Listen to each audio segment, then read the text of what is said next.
Hello students, you are welcome to Chemistry My Dream, and once again I am here with the chapter Equilibrium for class 11 students, and the topics are salt hydrolysis, hydrolysis constant, degree of hydrolysis of salt, solubility product and its applications. Very important topics. और मैं आपको ये बता दूं कि इसके पहले जो pH value of A solution पर हम लोगों ने बहुत कुछ बल्कि क्वेश्चंस न्यूमेरिकल बहुत कुछ हम लोगों ने बनाया था, और डिफरेंट टाइप्स के जो क्वेश्चंस थे वो भी हम लोगों ने किया था। तो ये जो है इक्विलिब्रियम, जो मैंने पहले भी कहा था कि ये दो पार्ट में है। एक पार्ट में आपका बेसिक्स ऑफ इक्विलिब्रियम है और दूसरा जो होता है वो आयनिक इक्विलिब्रियम का पार्ट होता है। तो आयनिक इक्विलिब्रियम में ही ये लास्ट टॉपिक है इस चैप्टर का, और ये काफ़ी इम्पॉर्टेंट है। और इसके बाद जो एक और क्लास हम लेंगे वो होगा न्यूमेरिकल्स का, जो जनरली हम किसी भी न्यूमेरिकल बेस्ड चैप्टर में हम लास्ट में न्यूमेरिकल का एक क्लास जो है कंडक्ट करते हैं। तो इसमें भी करेंगे, इक्विलिब्रियम में भी। तो अभी हम लोग देख लें सॉल्ट हाइड्रोलाइसिस क्या है, हाइड्रोलाइसिस कांस्टेंट क्या है, degree of hydrolysis of salt क्या है, और solubility product and it's applications. तो सबसे पहले हम लोग चलते हैं सॉल्ट हाइड्रोलाइसिस में। सॉल्ट हाइड्रोलाइसिस कहता है कि ये सॉल्ट हाइड्रोलाइसिस जो होता है वो जनरली क्या होता है। देखिए, एक सॉल्ट हुआ, ये वाटर ले लीजिए, ठीक है। तो इसमें क्या कहता है कि कॉरस्पॉन्डिंग जो है वो एसिड और बेस जो है बनता है, ठीक है। या यूँ कहेंगे कि एसिड और बेस का जो रिवर्स रिएक्शन होता है वो सॉल्ट हाइड्रोलाइसिस होता है। जो न्यूट्रलाइजेशन रिएक्शन हम लोग बोलते हैं एसिड एंड बेस के बीच में, तो उसी का जो रिवर्स होता है वो क्या होता है, सॉल्ट हाइड्रोलाइसिस होता है। अब सॉल्ट हाइड्रोलाइसिस से हमको ये देखना है कि सॉल्ट, जैसा कि हम लोगों ने पढ़ा हुआ है कि acidic salt, basic salt, neutral salt. तो सॉल्ट हाइड्रोलाइसिस से हमको ये पता चलेगा कि रिजल्टिंग सॉल्ट सॉल्यूशन जो है वो किस नेचर का होगा, एसिडिक नेचर का होगा या बेसिक नेचर का होगा या न्यूट्रल नेचर का होगा। तो जैसे इसमें हम लोग फर्स्ट पॉइंट में लिख सकते हैं कि salt formed by strong acid and weak base, ठीक है। तो यहाँ पर देखिए, बल्कि नेचर ऑफ सॉल्ट हम लोग दे दें तो ज़्यादा अच्छा रहेगा। यहाँ पर लिख दें नंबर 1 में nature of salt formed by strong acid and strong base. तो यहाँ पर देखिए हम लोग क्या करते हैं कि जैसे मान लीजिए हमने लिया NaCl प्लस H2O लिया, ठीक है। तो ये देखिए, ये आपका NaOH प्लस HCl होता है, ये बनता है। तो जरा सॉल्यूशन में हम लोग ये देख लें कि जैसे ये NaCl है तो this is Na plus Cl minus, क्योंकि ये स्ट्रॉन्ग इलेक्ट्रोलाइट है तो कंप्लीट न्यूट्रलाइजेशन कंप्लीट आयोनाइजेशन होगा, ठीक है। और ये हो गया H2O, ठीक है। अब ये देखिए, ये हो जाता है Na plus plus OH minus, और ये हो जाता है H plus plus Cl minus, ठीक है। तो ये दोनों ही स्ट्रॉन्ग इलेक्ट्रोलाइट है। NaOH स्ट्रॉन्ग बेस है और HCl क्या है, स्ट्रॉन्ग एसिड है। तो दोनों का कंप्लीट आयोनाइजेशन होगा।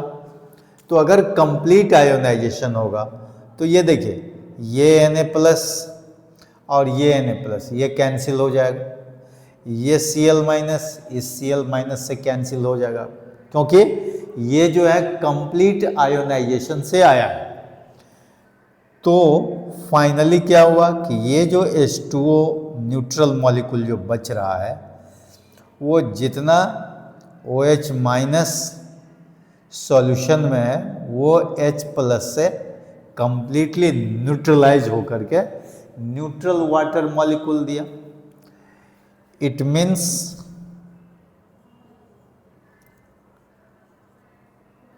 द रिजल्टिंग सॉल्यूशन इज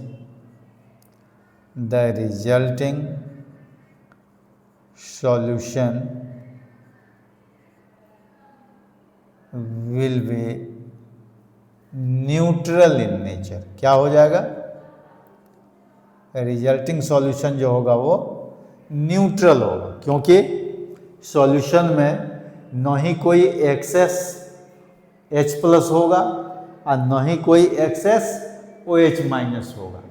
क्योंकि अगर सॉल्यूशन में H प्लस एक्सेस होता तो एसिडिक हो जाता, OH माइनस एक्सेस हो जाता तो बेसिक हो जाता। लेकिन यहाँ जितना H प्लस है उतने ही OH माइनस है, जो एक दूसरे से कंबाइन करके क्या बना दिया, न्यूट्रल वाटर मॉलिक्यूल बना दिया। तो इसका मतलब है कि the resulting solution will be neutral in nature because the resulting solution does not contain excess of hydrogen ion और excess of OH minus ion, यानी हाइड्रोक्साइड आयन। ओके, तो ये हो गया nature of salt formed by strong acid and strong base. उसी तरह से दूसरा जो होगा वो होगा नेचर ऑफ, दूसरा एग्जाम्पल हम लोग लेते हैं। देखिए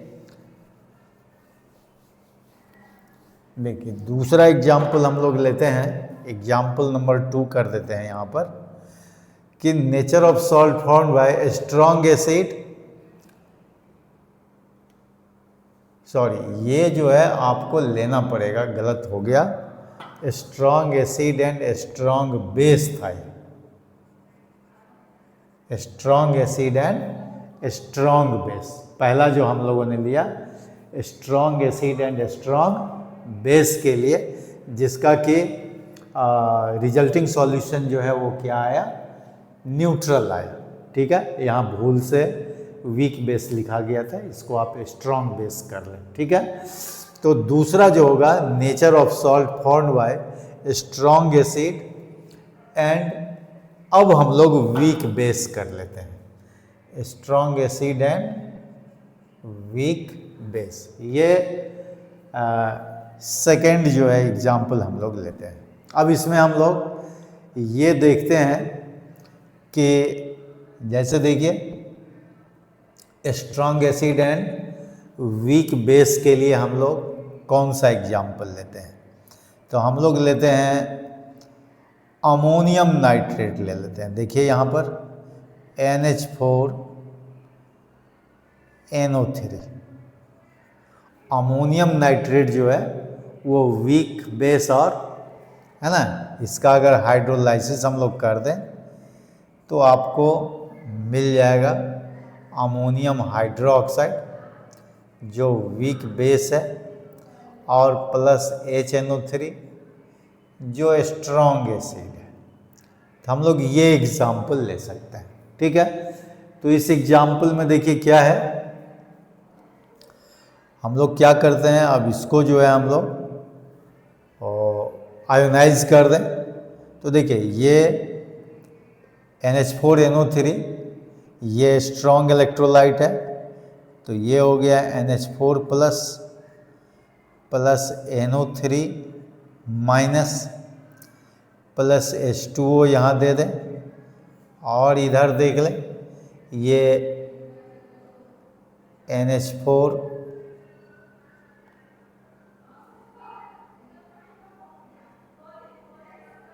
OH और plus H plus plus NO3 minus. ठीक है, जरा इस चीज़ को हम लोग ध्यान से एक बार देख लें। Nature of salt formed by strong acid and weak base इस बार ले रहे हैं।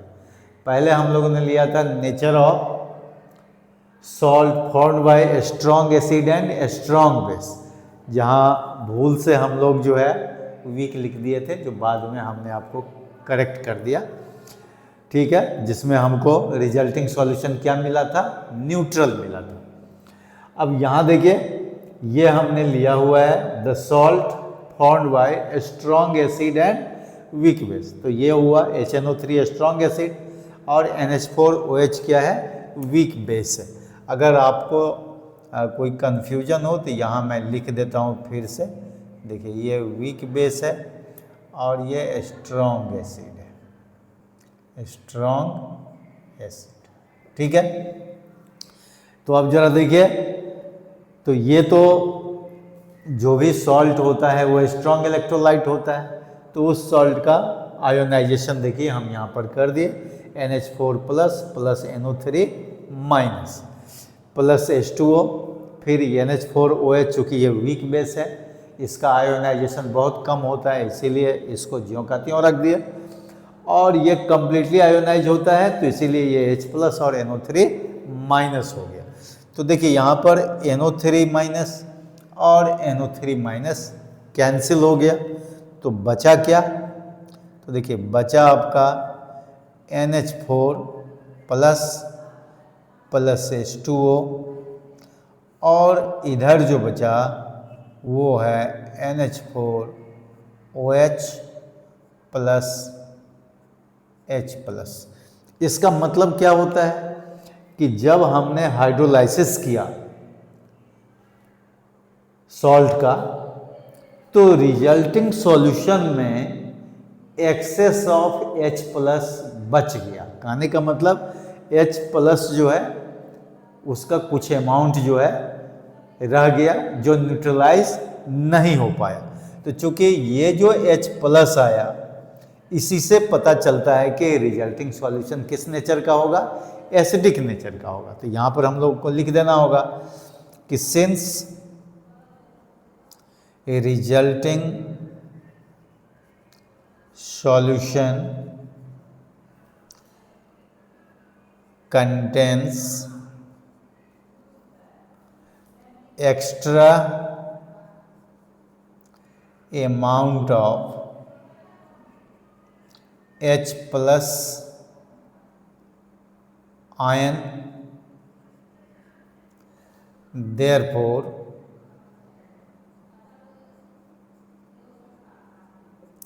it is acidic in nature, therefore it is acidic in nature. तो इस तरह से जो है आप रिजल्टिंग सॉल्यूशन का नेचर जान सकते हैं। ठीक है, तो ये हुआ nature of salt formed by strong acid and weak base.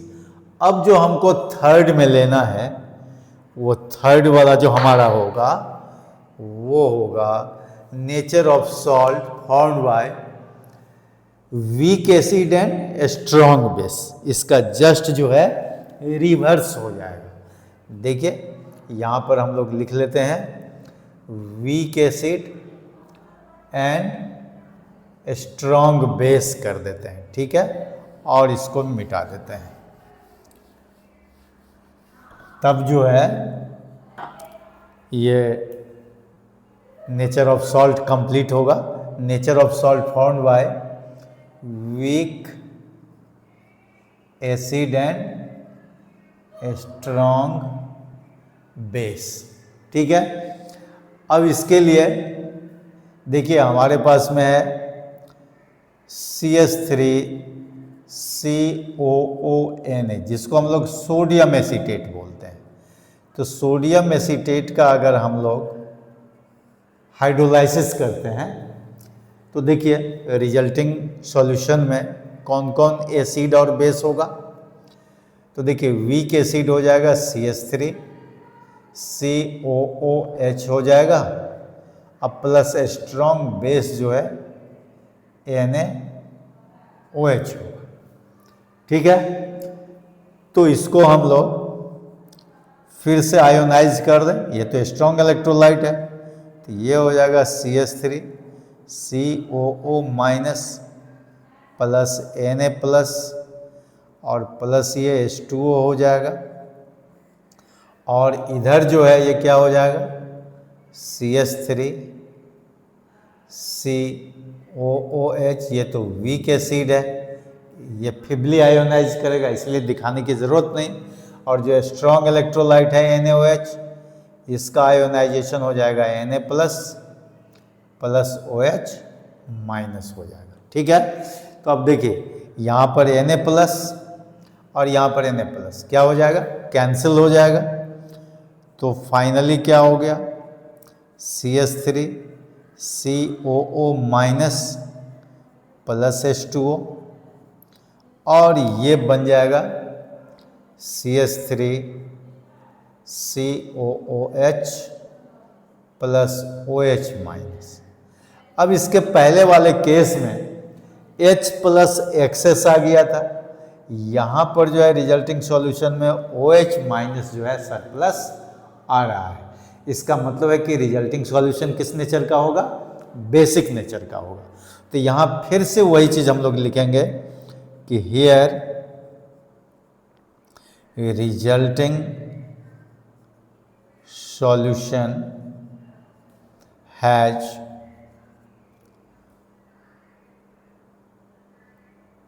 Extra amount of OH minus ion, therefore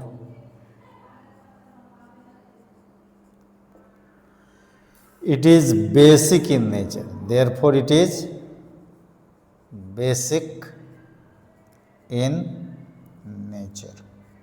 ठीक है, तो इस तरह से जो है हमारा जो है सॉल्ट के हाइड्रोलाइसिस से हमको ये पता चल गया कि रिजल्टिंग सॉल्यूशन जो होगा वो एसिडिक होगा या बेसिक होगा या न्यूट्रल होगा। ठीक है, और वीक एसिड वीक बेस का जो होता है वो चूँकि मे बी एसिडिक और मे बी बेसिक और may be neutral depending upon relative degree of ionization of weak acid and weak base, उस पर डिपेंड करता है कि डिग्री ऑफ आयोनाइजेशन किसका जो है ज़्यादा है, किसका कम है। एसिड का है तो एसिडिक हो जाएगा, बेस का होगा तो बेसिक होगा, और दोनों का सेम होगा तो न्यूट्रल हो जाएगा। इसीलिए हम लोग nature of salt found by week acid and weak base generally consider नहीं करते हैं। ठीक है, तो ये हो गया सॉल्ट हाइड्रोलाइसिस से रिलेटेड। आपका जो थर्टिकल एस्पेक्ट है वो हम लोगों ने डिस्कस कर लिया। इसके बाद जो सॉल्ट हाइड्रोलाइसिस में ही जो है देखिए हाइड्रोलाइसिस कांस्टेंट है, डिग्री ऑफ हाइड्रोलाइसिस है। डिग्री ऑफ हाइड्रोलाइसिस वही है जैसे डिग्री ऑफ आयोनाइजेशन या डिग्री ऑफ डिसोसिएशन होता है, तो उसी तरह से कहता है degree of hydrolysis of salt, मतलब fraction of the salt undergoes hydrolysis is called degree of hydrolysis. तो डिग्री ऑफ हाइड्रोलाइसिस जैसे मान लीजिए कि आपने कोई AB सॉल्ट लिया, ठीक है, और इसका जो है आपने क्या किया कि हाइड्रोलाइसिस दिखाया। ठीक है, ये हाइड्रोलाइसिस हम लोग दिखाएंगे। तो जैसे ही डिग्री की बात होगी तो ये क्या हो जाएगा, ये आपका जो है इक्विलिब्रियम पोजीशन में होगा, है ना, रिवर्सिबल रिएक्शन हो जाएगा। तो ये हो जाएगा AH प्लस BOH हो जाएगा। ठीक है, ये हो जाएगा। तो इसमें क्या है कि AH लिखिए चाहे HA लिखिए, कोई दिक्कत नहीं, वो चलेगा। और इसमें आप applying law of mass action, तो यहाँ लिख दीजिए applying law of mass action दीजिए या लॉ ऑफ केमिकल इक्विलिब्रियम दीजिए, क्योंकि केमिकल इक्विलिब्रियम इसलिए होगा कि ये इक्विलिब्रियम पोजीशन में है, तो आप लॉ ऑफ मास एक्शन दीजिए या लॉ ऑफ केमिकल इक्विलिब्रियम दीजिए। तो K इज इक्वल टू क्या हो जाएगा, देखिए कॉन्सेंट्रेशन AH होगा इनटू कॉन्सेंट्रेशन BOH होगा, डिवाइडेड बाय होगा concentration of AB into concentration of H2। ठीक है, तो यहाँ पर चूंकि डिग्री ऑफ हाइड्रोलाइसिस हम लोग देख रहे हैं, तो K into concentration of H2O जो होगा वो ऑलमोस्ट कांस्टेंट होगा, जो हम लोग अभी अभी लिखेंगे। और ये देखिए ये ज्यों का त्यों रहेगा न्यूमरेटर में, और डिनोमिनेटर में हो जाएगा कॉन्सेंट्रेशन ऑफ AB हो जाएगा। ठीक है, तो अब देखिए ये जो हाइड्रोलाइसिस, ये जो वाटर का कॉन्सेंट्रेशन है वो ऑलमोस्ट कांस्टेंट होता है, तो constant into constant other constant, तो यहाँ पर ये KH कहलाता है, जिसको हम लोग बोलते हैं हाइड्रोलाइसिस कांस्टेंट। तो यहाँ लिख देते हैं दिस इज हाइड्रोलाइसिस कांस्टेंट। ठीक है, तो इस हाइड्रोलाइसिस कांस्टेंट का जो वैल्यू होगा वो क्या हो जाएगा, concentration of AH into concentration of BOH divided by concentration of AB होगा। तो ये तीनों का कॉन्सेंट्रेशन अगर दिया हुआ रहेगा तो हाइड्रोलाइसिस कांस्टेंट आसानी से निकल जाएगा। अब इसी में आपका जो H होता है वो क्या होता है, डिग्री ऑफ हाइड्रोलाइसिस होता है। तो डिग्री ऑफ हाइड्रोलाइसिस देखिए ये H होता है, और इस H का जो है KH से रिलेशन किस तरह से होगा वो जरा देखिए, जो ऑसवाल्ड डाइल्यूशन लॉ में हम लोग पढ़े थे उसी तरह से यहाँ पर हो जाएगा। Degree of hydrolysis H is equal to क्या हो जाएगा, बतलाइए, ये हो जाएगा अंडर रूट KH हो जाएगा, अब बाई कॉन्सेंट्रेशन C हो जाएगा। जैसे वहाँ पर होता था ना कि KH equal to H square, है ना, जैसे अल्फा स्क्वायर C था तो H स्क्वायर C हो जाएगा। तो H जो निकालेंगे तो क्या हो जाएगा, root under KH by C हो जाएगा।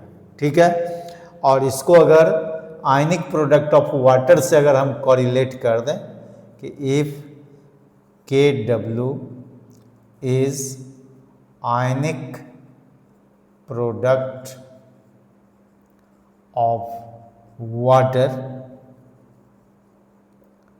Then KW is equal to क्या हो जाएगा, देखिए एसिड के लिए KB इंटू, मतलब बेस के लिए KB इंटू KH हो जाएगा, और एसिड के लिए क्या हो जाएगा, KA इंटू KH हो जाएगा। ठीक है, तो इस तरह से जो है हम लोग KW को कोरिलेट कर सकते हैं dissociation constant of acid and dissociation constant of base and hydrolysis constant. तो इस तरह से आपका जो है दो और जो है इक्वेशन मिल जाएगा या रिलेशन मिल जाएगा। तो जब भी आपको K और KH का वैल्यू दिया हुआ है तो KW हम लोग आसानी से निकाल सकते हैं। तो न्यूमेरिकल्स जब हम बनाएंगे तो ढेर सारे जो भी फॉर्मूले अब तक हम लोगों ने डिराइव किया हुआ है, सारे फॉर्मूले को हम लोग बारी बारी से यूज़ कर लेंगे।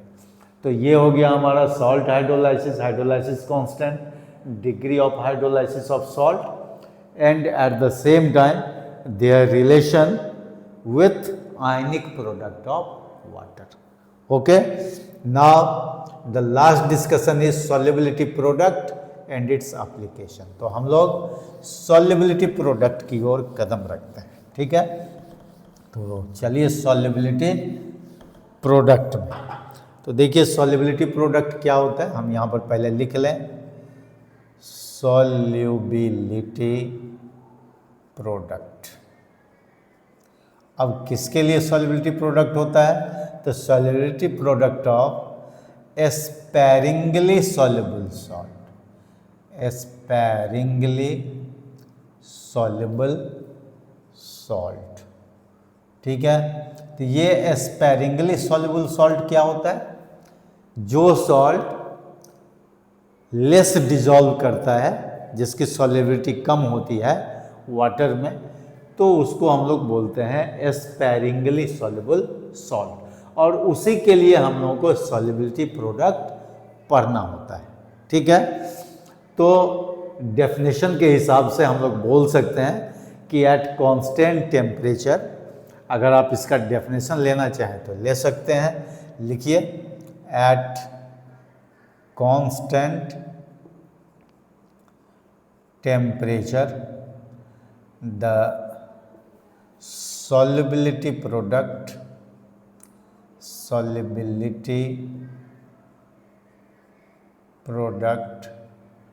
of a sparingly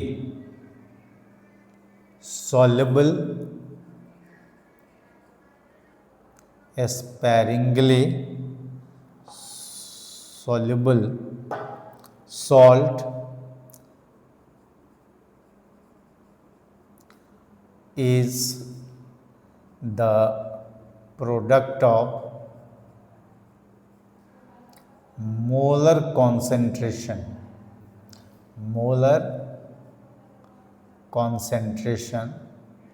of cations and anions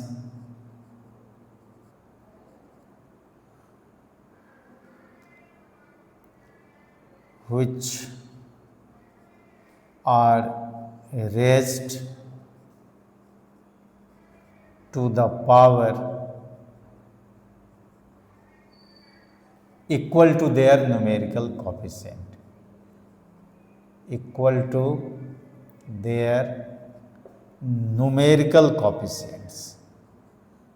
numerical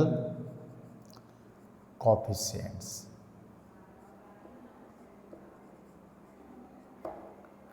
ठीक है। तो ये हो गए सॉल्युबिलिटी प्रोडक्ट का डेफिनेशन। तो आप जो है KSP से इसको इंडिकेट करते हैं, KSP of AX/BY type electrolyte अगर आप ले लेंगे तो दिस इज इक्वल टू हो जाएगा मोलर कॉन्सेंट्रेशन ऑफ, देखिए AY प्लस हो जाएगा, और इसका जो देखिए X है वो पावर में रेज हो जाएगा इंटू BX माइनस होगा, और इसका जो Y है ये पावर में एरेज हो जाएगा, है ना। तो ये हो गया general representation of solubility product of A sparingly soluble salt. ये है जनरल रिप्रेजेंटेशन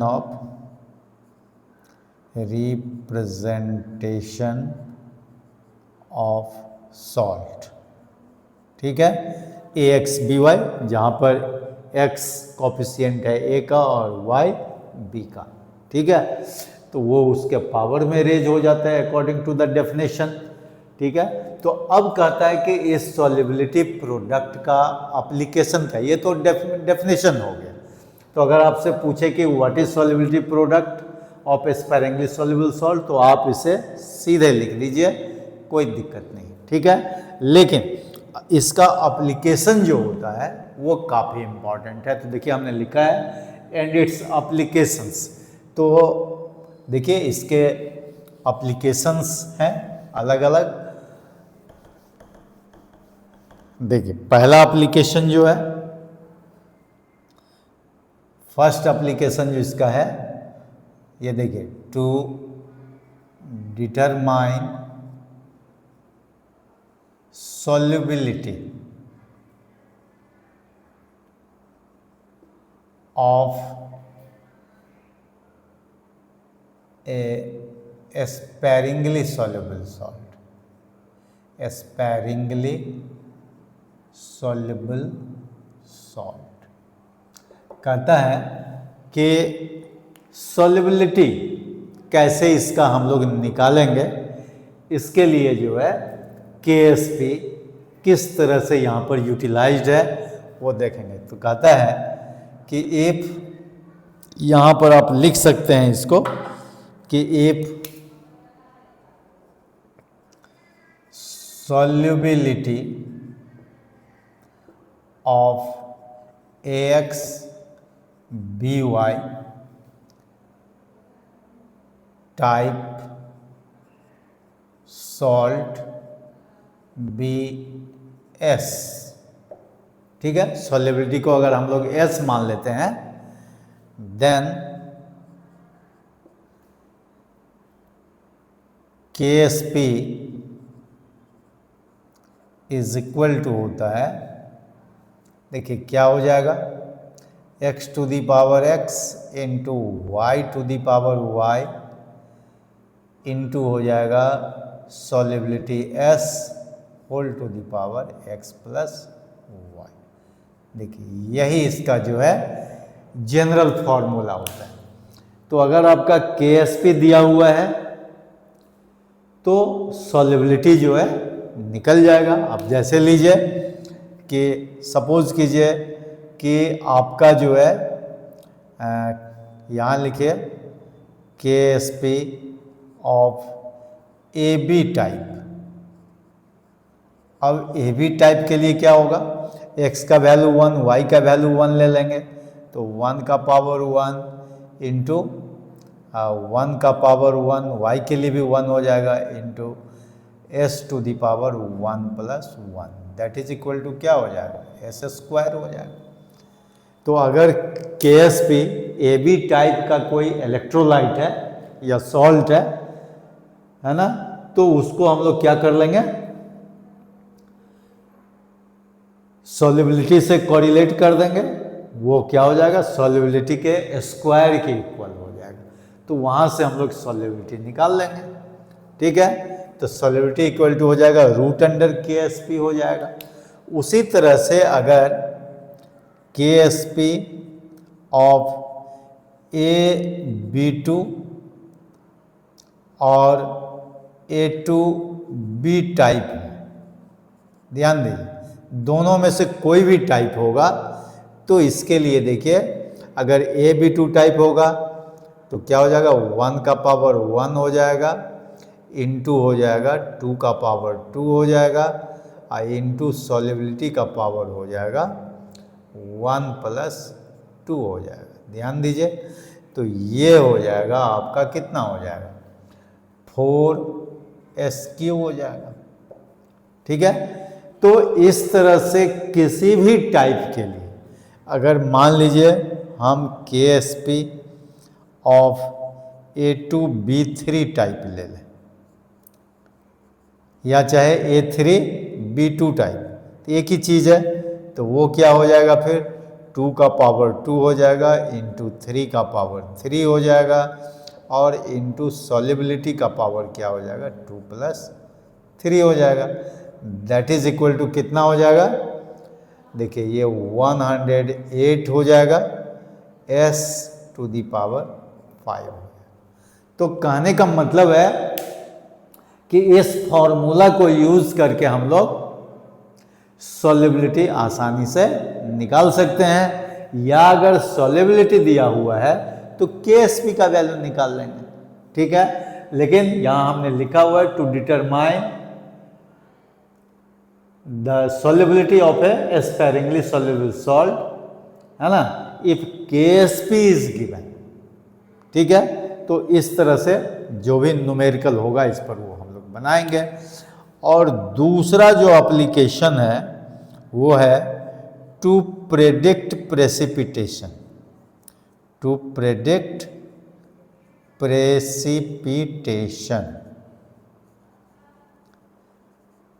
अब देखिए प्रेसिपिटेशन कैसे प्रेडिक्ट करते हैं, जैसे दो सॉल्यूशन को मिलाए और तीसरा सॉलिड प्रेसिपिटेट जो बनता है, प्रेसिपिटेशन रिएक्शन में जो क्लास 10 वगैरह में भी आपने पढ़ा है, डबल डिस्प्लेसमेंट रिएक्शन के जैसा होता है। तो कहता है कि वो जो प्रेसिपिटेट बना वो तो आपने एक्सपेरिमेंट के द्वारा देखा कि प्रेसिपिटेट बन रहा है, लेकिन एक्सपेरिमेंट के पहले कैसे प्रेडिक्ट करेंगे कि whether the precipitate will be formed और नॉट। तो इसके लिए हम लोग फिर सॉल्युबिलिटी प्रोडक्ट का जो है इस्तेमाल करेंगे, उसका एप्लीकेशन में देखेंगे। तो कहता है कि सॉल्युबिलिटी प्रोडक्ट के वैल्यू से पता चलेगा हमको कि वो जो है प्रेसिपिटेट बनेगा या नहीं बनेगा। तो वहां पर दो पॉइंट है, कहता है कि पहला है इफ आयनिक प्रोडक्ट जो होता है वो सॉल्युबिलिटी प्रोडक्ट के जैसा ही उसका फॉर्मूला होता है। जैसे हमने आपको बताया था KC और QC, तो QC और KC का फॉर्मूला एक ही जैसा होता है, लेकिन QC क्या होता है, एट एनी टेम्परेचर होता है, और KC क्या होता है, एट पर्टिकुलर टेम्परेचर होता है। उसी तरह से यहाँ पर आयनिक प्रोडक्ट जो होगा वो हम लोग कैलकुलेशन कर लेंगे, है ना, डायरेक्टली। और KSP का वैल्यू जो होगा वो सर्टेन टेम्परेचर पर, जैसा कि डेफिनेशन ही हमने लिखा था कि एट सर्टेन टेम्परेचर, तो वो दिया हुआ रहेगा, उसी से हम लोग कंपेयर करेंगे। तो if ionic product of salt और कंपाउंड, सॉल्ट भी ले सकते हैं या कोई कंपाउंड भी हो सकता है, is greater than solubility product यानी KSP, अगर ऐसा हो तो क्या हो जाएगा, प्रेसिपिटेशन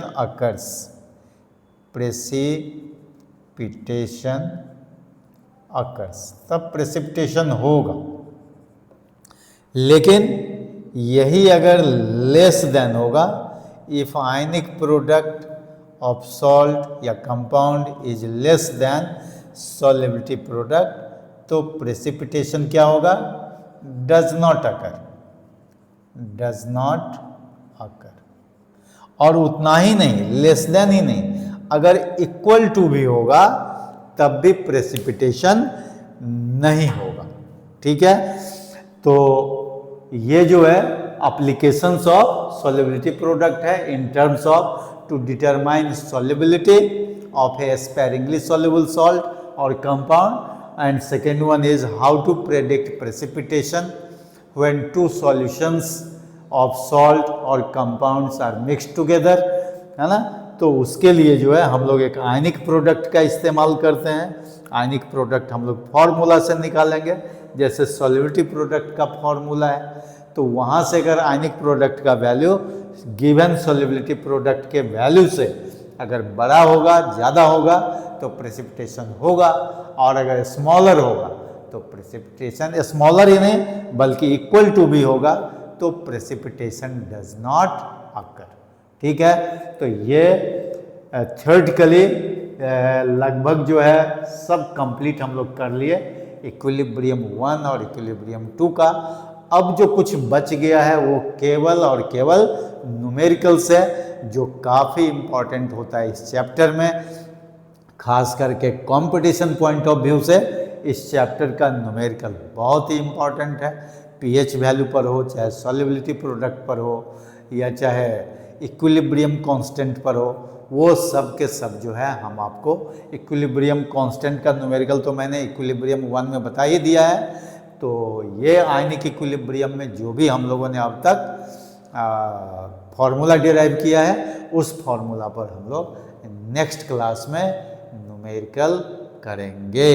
और आप जो है अपना केमिस्ट्री माय ड्रीम को बार बार जो है ओपन करके देखते रहे। सब्सक्राइब कर ही दिए होंगे, और आप ही नहीं बल्कि आपके दोस्त लोग भी कर दिए होंगे, क्योंकि मैंने आपको बताया हुआ है कि हमारा जो ड्रीम है, हमारे जो टीचिंग्स है उसको एक्सपेंड करने का है, अधिक से अधिक बच्चे हमारे जो है बेनिफिटेड हों। तो आप भी जो है इसको प्रचार प्रसार अपना करते रहिए, और अच्छी अच्छी जो आपका टेक्निक्स है ना, हमारे द्वारा वो आप लेते रहिए और अपने प्रॉब्लम को दूर करते रहिए, और साथ ही साथ अपना ड्रीम जो है केमिस्ट्री माय ड्रीम के थ्रू पूरा करते रहिए। Okay, thank you, all the best.